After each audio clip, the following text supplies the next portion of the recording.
with you in position. I hear the Spirit of God telling me to tell one or two of you who got a problem, got an issue, got a dilemma, that's something roughing in your life.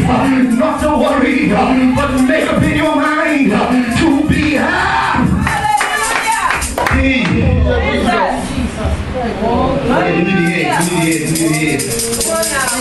We step in the 1 Samuel chapter number 16.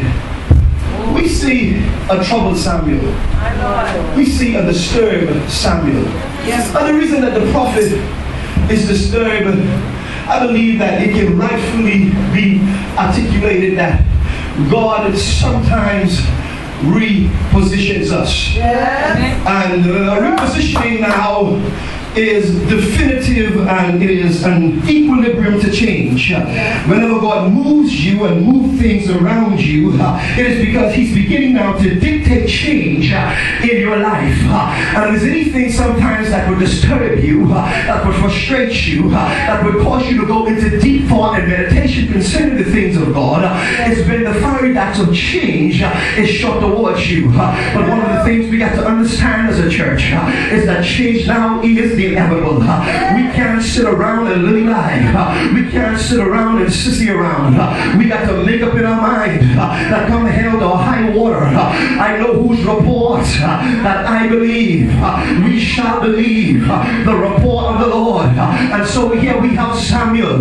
We got to realize he was a great prophet, but at the same time he had some divinity that was only mixed with his humanity. And every so often you can tap into the vine, but you got to remember the human nature of a man. A man is weak in the flesh, though he has the ability to tap into the things of the spirit. A man is weak in the natural, though he has the ability to see into the realm of the supernatural. A man is weak in the physical, but he has strength now in the things of God. Came to prophesy and to help you understand the life of this man by the name of Samuel. He's troubled in his spirit.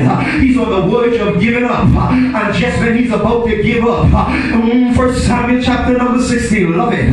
It begins to release into our hearing that God gives him a divine visitation. And God speaks to him. And he says, there's another king. Great God from a burning bush. That's the divine revelation. Just when you thought the rope would run out with God, what God gave you was a supernatural extension. What God did was give you more time.